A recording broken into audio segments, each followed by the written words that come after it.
Hey everybody, welcome back to the Early Morning Barking podcast. It's been far too long since I've done one of these. I miss you all. Whatever, I'm doing it again. It's been one of those times, you know how it goes. I won't make excuses, let's just jump right into it. We're here to talk about the narcissistic sense of entitlement. It's an NPD marker, sense of entitlement.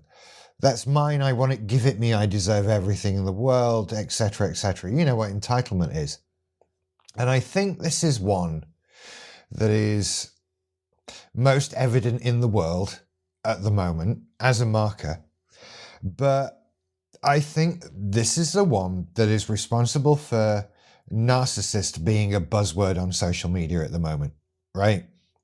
I think entitlement is something that you can have in bucket loads and not be NPD, right? I think this is a very common one. I think people don't have any trouble at all with a sense of entitlement in 2023. It's bred into us, right? I want this thing now. Give it to me now. Do what I say now. I'm entitled to this, and we do it a lot.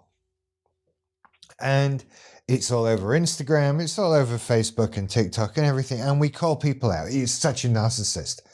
Look at this narcissistic woman who's so entitled at this coffee shop, whatever, yelling at the staff. And we see it all the time. But as with any of these markers, it is one of 9. Do we all have it? No. Does having it mean that you have NPD? No. Some people are just assholes. And this sense of entitlement is one of those that comes along with it, right?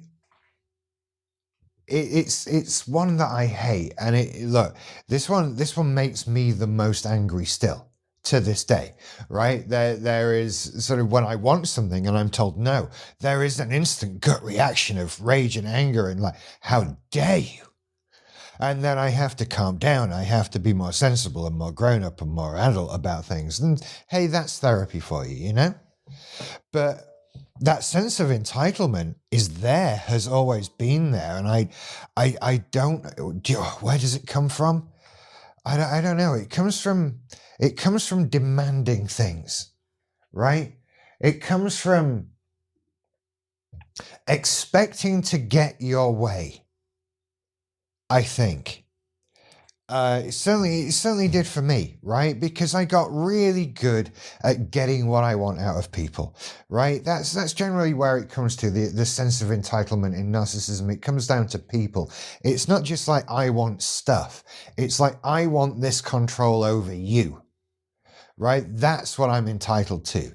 And anything that can come with that, and it's fine that I do that because I can do that, because if you can be manipulated by me, you are there to be manipulated by me.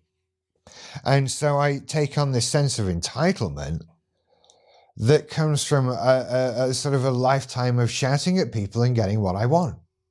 And then when you do that enough, you get used to it. You do it all the time and you get what you want a lot of the time. And then when it doesn't happen, it's mortifying. It stops you in your tracks.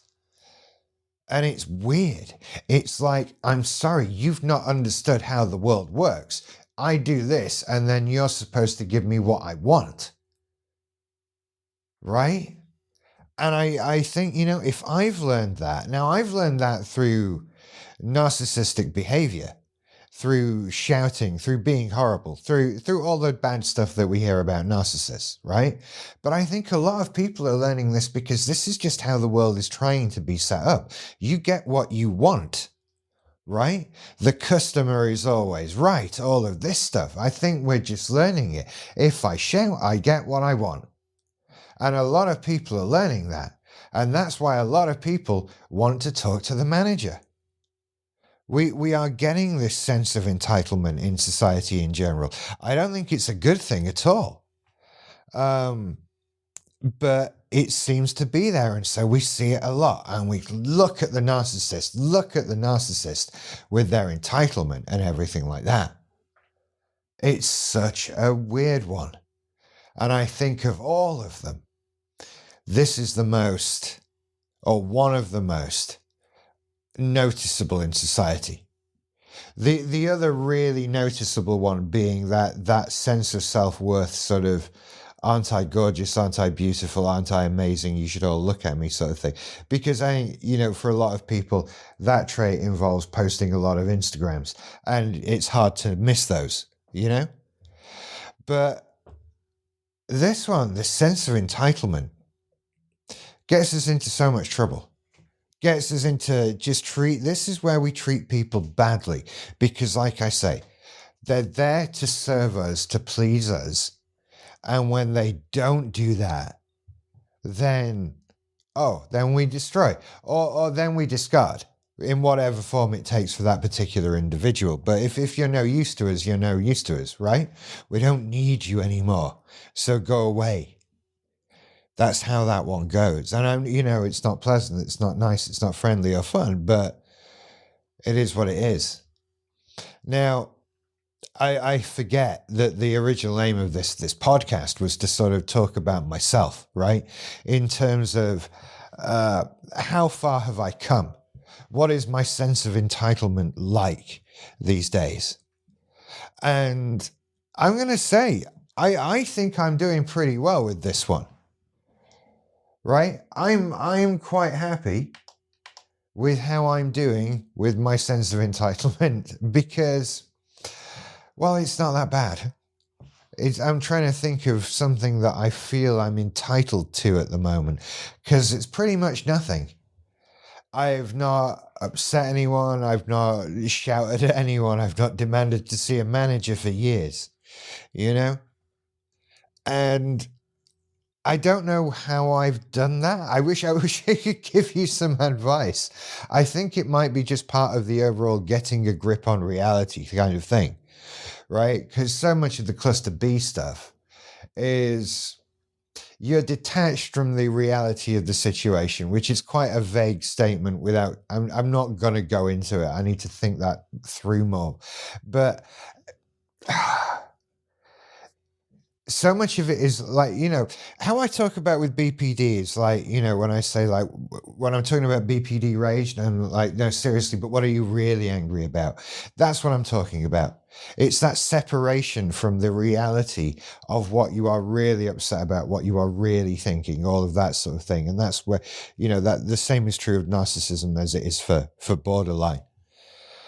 And so this detachment from reality, once you start grabbing it back and getting reattached to reality, things become a lot more realistic, and the bad things stop in general. And I feel like the sense of entitlement and the things that I would do when, angry about my sense of entitlement, that has pretty much come to an end, and I can't think of a particular flare-up. So this is something that can definitely come to an end with therapy and help. It has for me. There's no sort of obvious outbursts or anything like that. I still get frustrated with people in the world at large in general, but not to a pathological degree or any sort of, life-affecting degree. And so I'm quite confident in saying, this was a problem, this was a marker that I managed to shake off. And I think for me, back in the day when it was coming out, like I say, it came out in terms of the way I treated people, and at work especially, the way that I expected people to do things for me. The way that, and when I say expected, it's like anticipate. Like this must be the case. Like it's inconceivable to me that it would not happen. So we'll see. I'm going to leave it there for today. I feel like I'm just rambling a little bit at you from here on in.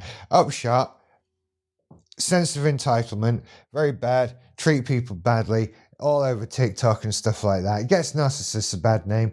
You don't have to be a narcissist to have a sense of entitlement. Indeed, there are many, many people in the world who have that sense of entitlement and are not living with the troubles of NPD.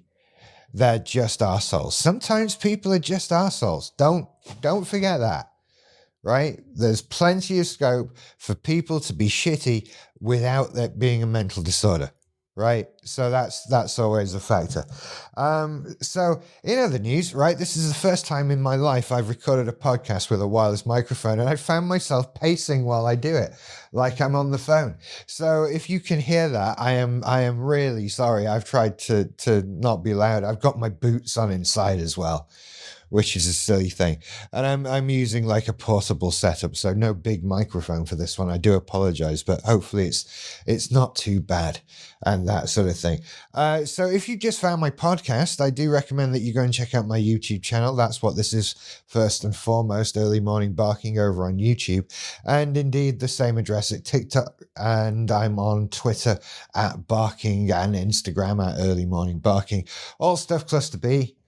And I hope you enjoy it all. Thank you for listening to this. Don't forget, you can book one-to-one sessions with me as well at earlymorningbarking.com, where you'll also find absolutely everything that I do on every platform. I hope you like it. Well, until next time, goodness knows when that could actually be, I will see you later. Bye-bye.